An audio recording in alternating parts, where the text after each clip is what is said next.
इस बीच आ रही एक बड़ी खबर की ओर। मानेसर लैंड स्कैम में पूर्व सीएम हुड्डा को बड़ा झटका लगा है। पंजाब हरियाणा हाईकोर्ट ने याचिका खारिज कर दी। हुड्डा की इस वक्त की बड़ी खबर, बड़ी जानकारी आपको बता रहे हैं। हुड्डा पर चलेगा जमीन घोटाले का मामला। बड़ी अपडेट आपको बता रहे हैं। पंचकुला सीबीआई स्पेशल कोर्ट में सुनवाई होगी अब, और सीबीआई स्पेशल कोर्ट में हुड्डा पर तय हो सकते हैं आरोप। यानी भूपेंद्र सिंह हुड्डा की मुश्किलें अब बढ़ती नजर आ रही। सीबीआई पहले ही कोर्ट में पेश कर चुकी है चालान, तो आरोप तय होने के बाद हुड्डा पर ट्रायल चलेगा। ये इस वक्त की बड़ी खबर। मानेसर लैंड स्कैम में पूर्व सीएम हुड्डा को यह बड़ा झटका लगा है। पंजाब हरियाणा हाईकोर्ट ने हुड्डा की याचिका खारिज कर दी है। हुड्डा पर अब जमीन घोटाले का मामला चलेगा।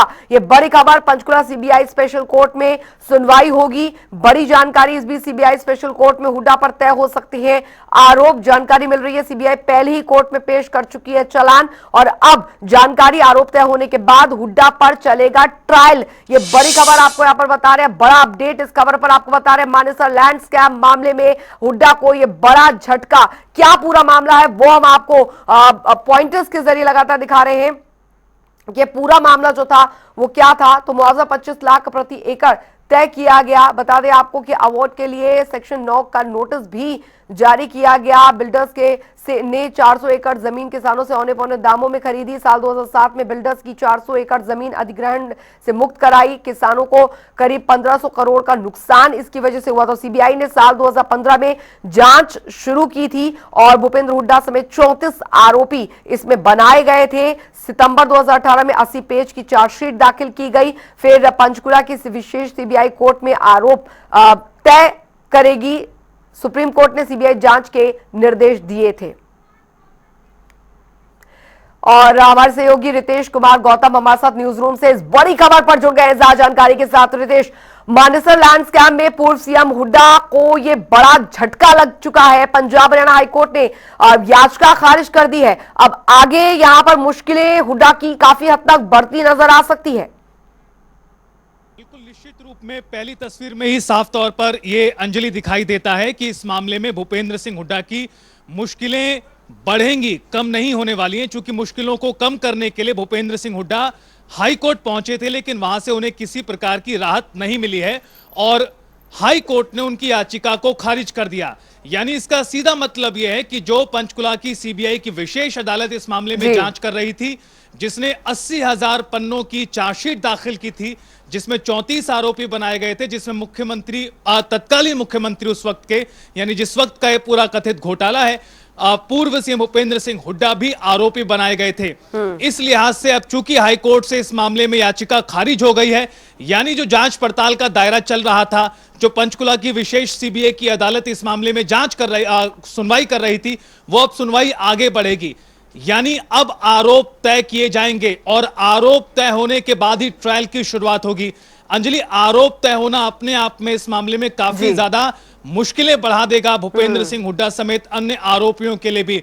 जैसे ही आरोप तय हो जाएंगे, जैसे ही भूमिका तय हो जाएगी, फिर चाहे भूपेंद्र सिंह हुड्डा की बात हो या अन्य आरोपियों की बात हो, जैसे ही भूमिका और आरोप तय होंगे, अंजलि, निश्चित रूप से भूपेंद्र सिंह हुड्डा के लिए इस मामले में मुश्किलें तो बढ़ने वाली हैं। यह साफ तौर पर पहली नजर में दिखाई दे रहा है।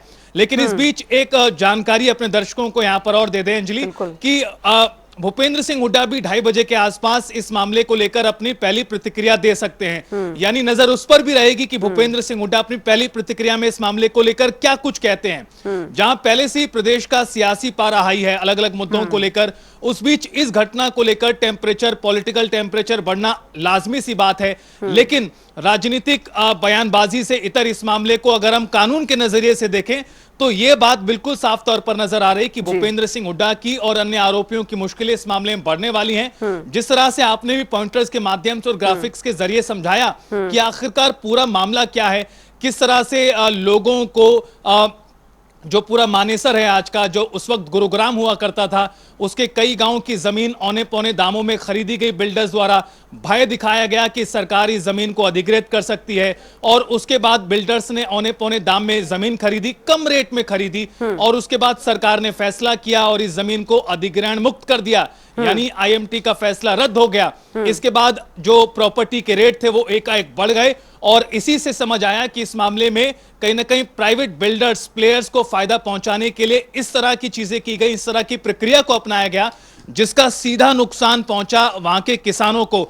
और यही मामला है कि अंजलि, इस मामले में देश की सबसे बड़ी अदालत सर्वोच्च अदालत ने कहा कि दुर्भावनापूर्ण है, यह फैसला गलत है, धोखाधड़ी की गई है किसानों के साथ। यही वजह है कि आखिरकार समय लगा, लेकिन अब इस मामले में कहीं ना कहीं यह मामला आगे बढ़ रहा है। अब देखना यह होगा कि भूपेंद्र सिंह हुड्डा इस मामले को लेकर अपनी प्रतिक्रिया में क्या कहते हैं, क्या कुछ वो अपनी बात रखते हैं। लेकिन ऐसा दिखाई दे रहा है कि इस मामले में साफ साफ मुश्किलें बढ़ने वाली है। फिर चाहे कानून के नजरिए से देखा जाए या फिर राजनीतिक नजरिए से देखा जाए, तो इस मुद्दे को लेकर कांग्रेस भी बैकफुट पर कहीं ना कहीं आने वाली है। अच्छा रितेश, कानूनी पेचीदगी बहुत है यहाँ पर, क्योंकि काफी लंबा समय यहाँ पर चला आया ये पूरा मामला जो था, उसमें बहुत एक लंबी जांच प्रक्रिया चली। अब क्योंकि पूरी तरीके से इससे पहले सीबीआई भी पहले कोर्ट में चालान पेश कर चुकी है, और इस पूरी जांच में, सीबीआई जांच में कई अनियमितताएं जो है वो यहाँ पर पाई गई। अब जाहिर तौर पर ये मुश्किल समय जरूर है। आपने जैसे बताया कि अभी हुड्डा जो है, भूपेंद्र सिंह हुड्डा, वो भी अपनी प्रतिक्रिया यहाँ पर देंगे। जाहिर तौर पर इसको, इस पूरे मामले को वो किस तरीके से प्रोजेक्ट करते हैं वो यहां पर देखना निश्चित होगा। लेकिन जो अनियमितता उस समय किसानों के साथ बरती गई थी और इसमें जो लंबी एक जांच पड़ताल चली आई है, उसके बाद यहां पर विकल्प भूपेंद्र सिंह हुड्डा के पास क्या कुछ रह जाता है इसको लेकर, वो भी देखना होगा। बिल्कुल, और यह भी देखना दिलचस्प होगा जिसका जिक्र आपने खुद किया कि अब चूंकि अंजलि, इस मामले को इस तरह से भी समझा जा सकता है कि सुप्रीम कोर्ट ने मामले में जांच के आदेश दिए थे 2007 में, जिसके बाद ये पूरा मामला आज इस सूरत में पहुंचा है। यानी सुप्रीम कोर्ट ने इस फैसले को, उस वक्त की सरकार के फैसले को, अधिग्रहित मुक्त करने जमीन को, इस फैसले को दुर्भावनापूर्ण करार दिया था, किसानों के साथ धोखाधड़ी करार दिया था। यानी सुप्रीम कोर्ट ने भी इस मामले में खामियां पाई थी, कुछ गड़बड़ियां पाई थी। इसलिए सुप्रीम कोर्ट ने इस तरह के दो शब्दों का इस्तेमाल किया जाता जो लगातार सुर्खियों में आज भी हैं, दुर्भावनापूर्ण और धोखाधड़ी किसानों के साथ। और इसी कहीं ना कहीं एक तरह से फैसले को भी हाई कोर्ट में सुनवाई के दौरान तर्क के रूप में दिया गया। सुप्रीम कोर्ट की इस बात को वहां पर कहा गया और उसके बाद अब इस मामले में यह फैसला आया है।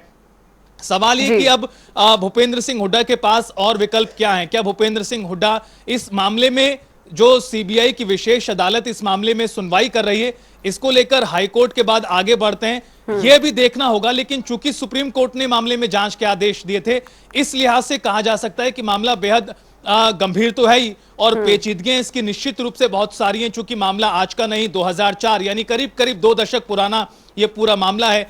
14 में सरकार बदली, 2015 में जांच शुरू हुई, 18 में चार्जशीट दाखिल की गई और उसके बाद फिर एक कानूनी पेचीदगियों में लगातार मसला फंसा हुआ है। लेकिन आज जो फैसला एक तरह से हुआ है कोर्ट की तरफ से, इस मामले में रास्ता साफ हुआ है आरोप तय करने को लेकर आरोपियों के नजरिए से, तो ये तो निश्चित रूप से है कि मुश्किलें बढ़ने वाली हैं। अब आरोप कब तक तय होते हैं, उसके बाद ट्रायल की शुरुआत कब तक होती है, ये तमाम सवालों का जवाब आने वाले दिनों में दिखेगा। लेकिन सीबीआई ने इस मामले में अनियमितताएं पाई हैं, यही वजह है कि मामला आगे बढ़ रहा है, मामले में सुनवाई चल रही। अनियमितताएं अगर नहीं होती तो निश्चित रूप से मामला बिगड़ता भी नहीं। लेकिन जब सुप्रीम कोर्ट ने मामला माना कि दुर्भावनापूर्ण है, धोखाधड़ी की गई है, सरकार बदलने पर सीबीआई की जांच शुरू हुई और आज हम 2025 के एक तरह से अंत के मुहाने पर हैं, तो ऐसे में निश्चित रूप से 2 दशक का वक्त हो चुका है। लेकिन अब जब इस मामले में आरोप तय करने की प्रक्रिया एक तरह से साफ हो गई है, जल्द वो भी हो जाएगा। लेकिन देखना उससे पहले ये होगा कि अंजलि, भूपेंद्र सिंह हुड्डा इस मामले पर क्या कहते हैं, कांग्रेस पार्टी का स्टैंड इस मामले पर क्या होता है, क्योंकि इसके साथ राजनीति भी शुरू होगी। चलिए, प्रतिक्रियाओं का इंतजार जरूर यहाँ पर रहेगा। बहुत बहुत शुक्रिया रितेश कुमार गौतम इस तमाम अपडेट के लिए। आपसे आगे भी अपडेट हम यहाँ पर लेते रहेंगे इस बड़ी खबर पर, बड़ी जानकारी पर। लेकिन मानसा लैंड स्कैम हुड्डा के लिए बहुत बड़ा झटका है। किसानों के साथ किस तरीके से धोखाधड़ी की गई, उसके बाद ये पूरी जांच पड़ताल यहाँ पर चली और अब आखिरकार आज जिस तरीके से बड़ा यहाँ पर फैसला है वो बहुत महत्वपूर्ण हो जाता है। 25 अगस्त 2005 को सेक्शन 6 का नोटिस जारी किया गया था। मानेसर लैंड स्कैम, भूपेंद्र हुड्डा को झटका। 27 अगस्त 2004 में 912 एकड़ जमीन का नोटिस जारी हुआ। सीएम रहते भूपेंद्र हुड्डा ने मानेसर एरिया में आईएमटी रद्द की। 25 अगस्त 2005 को सेक्शन 6 का नोटिस जारी करवाया। मुआवजा 25 लाख रुपए प्रति एकड़ तय किया गया। अवार्ड के लिए सेक्शन 9 का नोटिस भी जारी किया। बिल्डर्स ने 400 एकड़ जमीन किसानों से औने पौने दाम में खरीदी। साल 2007 में बिल्डर्स की 400 एकड़ जमीन अधिग्रहण से मुक्त कराई। किसानों को करीब 1500 करोड़ का नुकसान हुआ। सीबीआई ने साल 2015 में जांच शुरू की। भूपेंद्र हुड्डा समेत 34 आरोपी बनाए गए। सितंबर 2018 में 80 पेज की चार्जशीट दाखिल हुई। पंचकुला की विशेष सीबीआई कोर्ट में आरोप करेगी तय। सुप्रीम कोर्ट ने सीबीआई जांच के दिए थे निर्देश।